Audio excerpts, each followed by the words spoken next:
ನಮ್ಮ ಜೀವನದಲ್ಲಿ ನಿಜವಾದ ಆಳವಾದ ಪರಿವರ್ತನೆ ಅಂದ್ರೆ ಏನು? ಅದು ಕೇವಲ ಮೇಲ್ನೋಟದ ಬದಲಾವಣೆಯಲ್ಲ, ನಮ್ಮ ಅಸ್ತಿತ್ವವನ್ನೇ ಬುಡದಿಂದ ಬದಲಾಯಿಸೋದು. ಅಂಥದೊಂದು ಪರಿವರ್ತನೆ ಸಾಧ್ಯನಾ? ಹೌದು ಅಂತ ಹೇಳುತ್ತೆ ಒಂದು ಪ್ರಾಚೀನ ಚೌಕಟ್ಟು. ಬನ್ನಿ ಅದರ ಬಗ್ಗೆ ಇವತ್ತು ಮಾತಾಡೋಣ. ನೋಡಿ, ನಿಜವಾದ ಶಾಶ್ವತವಾದ ಬದಲಾವಣೆ ಅಷ್ಟು ಸುಲಭದ ಮಾತಲ್ಲ ಅಲ್ವಾ? ನಾವು ಎಷ್ಟೋ ಸಲ ಹೊಸ ಅಭ್ಯಾಸಗಳನ್ನು ಶುರು ಮಾಡ್ತೀವಿ, ಆದ್ರೆ ಮತ್ತೆ ಹಳೇ ಚಾಳಿಗೆನೆ ವಾಪಸ್ ಹೋಗ್ತೀವಿ. ಹಾಗಾದ್ರೆ ನಮ್ಮ ಒಳಗಿನಿಂದಲೇ ನಮ್ಮನ್ನ ಮರುರೂಪಿಸುವಂಥ ಬದಲಾವಣೆ ಸಾಧ್ಯ ಇದೆಯಾ? ಈ ವಿಶ್ಲೇಷಣೆ ಆ ಮಾರ್ಗವನ್ನೇ ತೋರಿಸುತ್ತೆ. ಈ ಪಯಣದಲ್ಲಿ ನಾವು ಮೊದಲು ಅತೀಂದ್ರಿಯತೆಯ ತ್ರಿಕೋನ ಅಂದ್ರೆ ಏನು ಅಂತ ನೋಡ್ತೀವಿ. ಆಮೇಲೆ ಅದರ 3 ಮುಖ್ಯ ಅಂಗಗಳಾದ ಉಪಾಸನೆ, ಸಾಧನೆ ಮತ್ತು ಆರಾಧನೆ ಬಗ್ಗೆ ಆಳವಾಗಿ ತಿಳಿಯೋಣ. ಕೊನೆಗೆ ಈ ದಾರಿ ನಮ್ಮ ಜೀವನಕ್ಕೆ ಹೇಗೆಲ್ಲ ಫಸಲು ತಂದುಕೊಡ್ಬೋದು ಅಂತ ನೋಡೋಣ. ಸರಿ, ಹಾಗಾದ್ರೆ ಈ ತ್ರಿಕೋಣ ಅಂದ್ರೆ ಏನು? ಆಧ್ಯಾತ್ಮಿಕ ಬೆಳವಣಿಗೆಯ ಇಡೀ ಚೌಕಟ್ಟು 3 ಶಕ್ತಿಯುತ ಸ್ತಂಭಗಳ ಮೇಲೆ ನಿಂತಿದೆ: ಉಪಾಸನೆ, ಸಾಧನೆ ಮತ್ತು ಆರಾಧನೆ. ಇವು 3 ಬೇರೆ ಬೇರೆ ಅಲ್ಲ, ಒಂದಕ್ಕೊಂದು ಬೆಸೆದುಕೊಂಡಿವೆ. ಇವು 3 ಸೇರಿದಾಗ ಒಂದು ಪರಿಪೂರ್ಣವಾದ ಪರಿವರ್ತನೆಯ ವ್ಯವಸ್ಥೆ ಆಗುತ್ತೆ. ಈ 3 ಅಭ್ಯಾಸಗಳ ಶಕ್ತಿಯನ್ನ ಅರ್ಥ ಮಾಡ್ಕೊಳ್ಳೋಕೆ ಒಂದು ಅದ್ಭುತವಾದ ರೂಪಕ ಇದೆ. ಹೇಗೆ ತ್ರಿವೇಣಿ ಸಂಗಮದಲ್ಲಿ ಸ್ನಾನ ಮಾಡಿದ್ರೆ ಪರಿವರ್ತನೆಯಾಗತ್ತೆ ಅಂತ ಹೇಳ್ತಾರೋ, ಅದೇ ರೀತಿ ಈ 3 ಅಭ್ಯಾಸಗಳು ಒಟ್ಟಿಗೆ ಸೇರಿದಾಗ ಅವು ಕೇವಲ ಸಣ್ಣಪುಟ್ಟ ಬದಲಾವಣೆ ತರೋದಿಲ್ಲ, ಅವು ಸಂಪೂರ್ಣವಾದ ರೂಪಾಂತರವನ್ನೇ ತರ್ತವೆ. ಇದು ಕೇವಲ ಶುದ್ಧೀಕರಣ ಅಲ್ಲ, ಇದೊಂದು ರೀತಿ ಪುನರ್ಜನ್ಮ ಇದ್ದಾಗೆ. ಈ ಮಾರ್ಗಕ್ಕೆ ಒಂದು ಸ್ಪಷ್ಟವಾದ ಕ್ರಮ ಇದೆ. ಮೊದಲು ಒಂದು ಆದರ್ಶಕ್ಕೆ ಶರಣಾಗೋದ್ರೊಂದಿಗೆ, ಅಂದ್ರೆ ಉಪಾಸನೆಯೊಂದಿಗೆ ಶುರುವಾಗುತ್ತೆ. ನಂತರ ಆತ್ಮಶುದ್ಧೀಕರಣದ ಕಡೆಗೆ, ಅಂದ್ರೆ ಸಾಧನೆಗೆ ಸಾಗುತ್ತೆ. ಕೊನೆಗೆ ಜಗತ್ತಿಗೆ ನಿಸ್ವಾರ್ಥ ಸೇವೆಯಾಗಿ, ಅಂದ್ರೆ ಆರಾಧನೆಯಾಗಿ ಹೊರಹೊಮ್ಮುತ್ತೆ. ಒಂದೊಂದು ಹೆಜ್ಜೆಯು ಮುಂದಿನ ಹೆಜ್ಜೆಗೆ ದಾರಿ ಮಾಡಿಕೊಡುತ್ತೆ. ನಮ್ಮ ಪಯಣದ ಮೊದಲ ಮತ್ತು ಅತಿ ಮುಖ್ಯವಾದ ಹೆಜ್ಜೆ ಉಪಾಸನೆ. ಇದು ಎಲ್ಲದಕ್ಕೂ ಅಡಿಪಾಯ. ಹಾಗಾದ್ರೆ ಈ ಶರಣಾಗತಿಯ ಕಲೆ ಅಂದ್ರೆ ಏನು? ಇದು ಹೇಗೆ ಕೆಲಸ ಮಾಡುತ್ತೆ? ನೋಡೋಣ ಬನ್ನಿ. ಉಪಾಸನೆ ಅನ್ನೋ ಪದದ ಅರ್ಥದಲ್ಲೇ ಅದರ ಸಾರ ಅಡಗಿದೆ: ಹತ್ತಿರ ಕುಳಿತುಕೊಳ್ಳುವುದು. ಇದು ಕೇವಲ ದೈಹಿಕವಾಗಿ ಹತ್ತಿರ ಇರೋದಲ್ಲ, ಬದಲಾಗಿ ಒಂದು ಶ್ರೇಷ್ಠ ಶಕ್ತಿಯ ಜೊತೆ ಅಥವಾ ಒಂದು ಆದರ್ಶದ ಜೊತೆ ನಮ್ಮನ್ನ ಮಾನಸಿಕವಾಗಿ ಮತ್ತು ಆಧ್ಯಾತ್ಮಿಕವಾಗಿ ಸಂಪೂರ್ಣವಾಗಿ ಜೋಡಿಸ್ಕೊಳ್ಳೋದು. ಈ ರೂಪಕ ಉಪಾಸನೆಯ ತಿರುಳನ್ನ ತುಂಬಾನೇ ಸುಂದರವಾಗಿ ವಿವರಿಸುತ್ತೆ.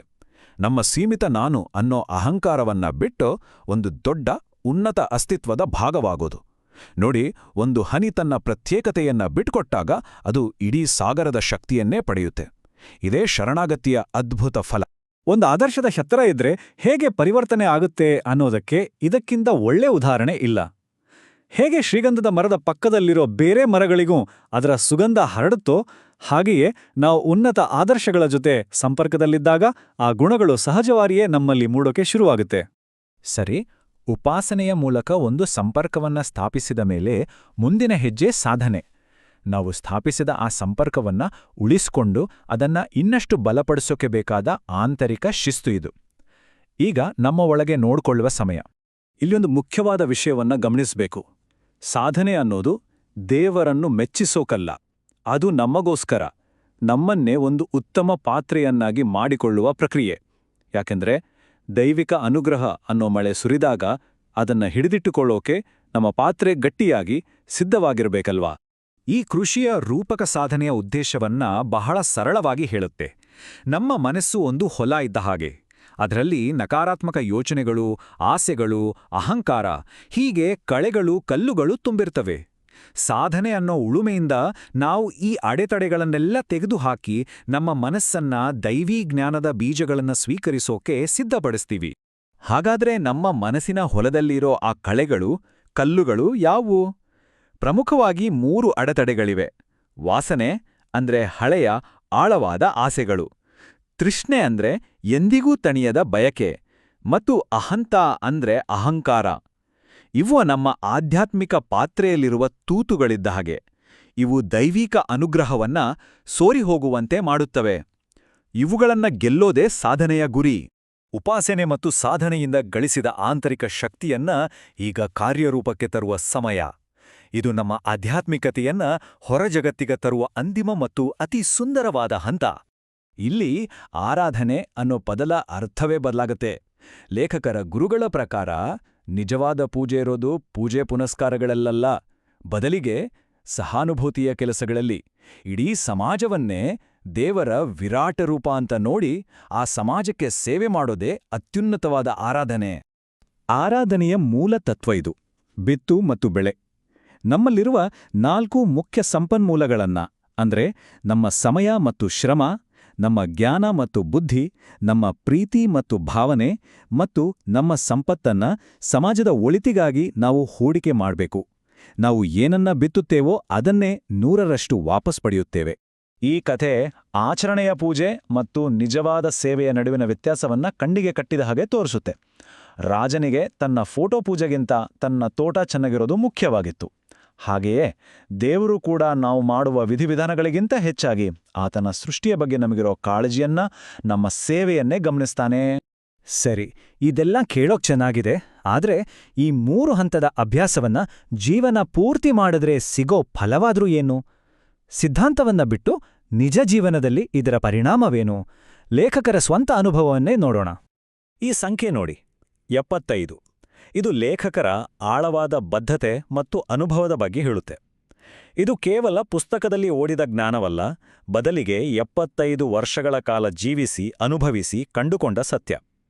ಅವರ ಜೀವನವೇ ಈ ತತ್ವಗಳಿಗೆ ಒಂದು ತೆರೆದ ಪುಸ್ತಕದಂತಿದೆ. ಈ ಮಾರ್ಗದಲ್ಲಿ ನಡೆದಿದ್ದಕ್ಕೆ ಲೇಖಕರಿಗೆ ಸಿಕ್ಕ ಪ್ರತಿಫಲಗಳು 2 ಥರ. ಒಂದು, ಹೊರಗಿನ ಪ್ರಪಂಚಕ್ಕೆ ಕಾಣುವಂಥ ಸಿದ್ಧಿಗಳು, ಅಂದರೆ ಸಾರ್ವಜನಿಕ ಬೆಂಬಲ, ಜ್ಞಾನ. ಮತ್ತೊಂದು, ಅವರ ಆಂತರಿಕ ಜಗತ್ತನ್ನ ಶ್ರೀಮಂತಗೊಳಿಸಿದ ರಿದ್ಧಿಗಳು, ಅಂದ್ರೆ ಆಳವಾದ ಶಾಂತಿ, ನಿರ್ಭಯತೆ, ಆತ್ಮತೃಪ್ತಿ. ಇದು ಬಾಹ್ಯ ಯಶಸ್ಸು ಮತ್ತು ಆಂತರಿಕ ನೆಮ್ಮದಿಯ ಒಂದು ಪರಿಪೂರ್ಣ ಸಮತೋಲನವನ್ನು ತೋರಿಸುತ್ತೆ. ಈ ವಿಶ್ಲೇಷಣೆಯ ಕೊನೆಗೆ ಬರ್ತಾ ಇದ್ದೀವಿ. ನಾವು ಕಲಿತ ಈ ಚೌಕಟ್ಟನ್ನ ಒಟ್ಟಿಗೆ ಸೇರಿಸಿ ಇದರ ಶಕ್ತಿಯನ್ನ ನಮ್ಮ ಜೀವನದಲ್ಲಿ ಹೇಗೆ ಅಳವಡಿಸಿಕೊಳ್ಬೋದು ಅನ್ನೋದರ ಕಡೆಗೆ ಗಮನ ಕೊಡೋಣ. ಹಾಗಾಗಿ ಇವು 3 ಬೇರೆ ಬೇರೆ ಹಂತಗಳಲ್ಲ, ಬದಲಿಗೆ ಇದು ನಿರಂತರವಾಗಿ ತಿರುಗುವ ಒಂದು ಶಕ್ತಿಯುತ ಚಕ್ರ.